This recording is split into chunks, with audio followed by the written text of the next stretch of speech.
Trevor Noah, 38, is hosting the biggest awards night in music for the third year running, but some fear the controversy that has been looming around some of the comedian's comments in recent months. In his first hosting stint, the former Daily Show presenter opened the Grammys with a jibe at the royal family following Meghan Markle and Prince Harry's bombshell interview with Oprah Winfrey.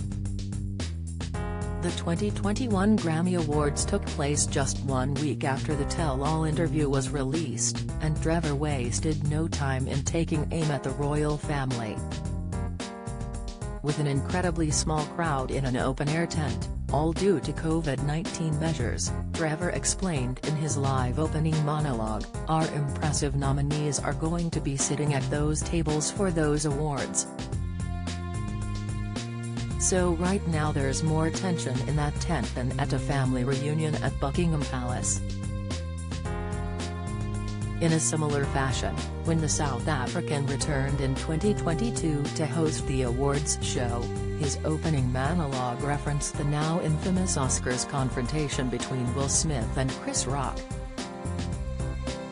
He said, "We're going to be dancing. We're going to be singing. We're going to be keeping people's names out of our mouths." As the 2023 Grammy Awards show nears, viewers wonder whether the comedian will return to the royal family for punchlines following the release of Prince Harry's memoir and his Netflix documentary with Meghan Markle. However, other fans have more pressing concerns, as in recent weeks Trevor has come under some controversy as he shared his opinion on modern-day UK and the new Prime Minister.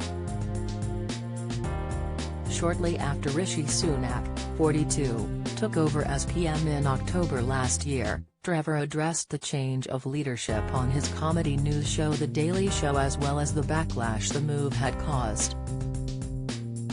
He said, "What I mean by that is this: you hear a lot of the people saying, 'Oh, they're taking over, now the Indians are going to take over Great Britain and what's next?' And I always find myself going, so what are you afraid of?" Trevor explained he believed the subtext to these fears are, "We don't want these people who were previously oppressed to get into power, because then they may do to us what we did to them."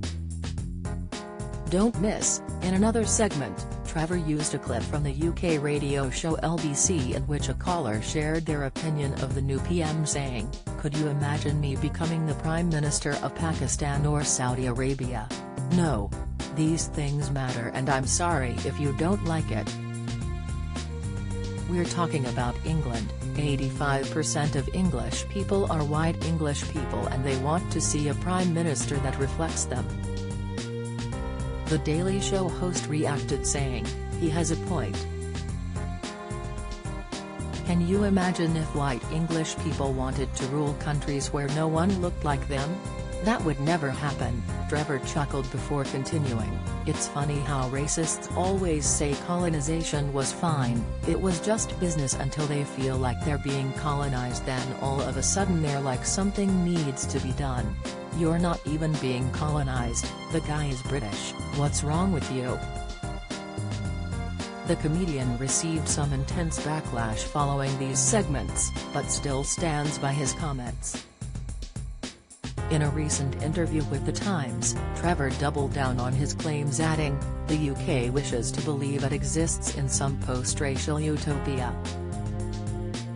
He explained in the interview that there is always a small group of people reacting like the caller, and he wasn't suggesting that the entire UK population felt this way. He continued, "I think every moment of racism should be stamped out.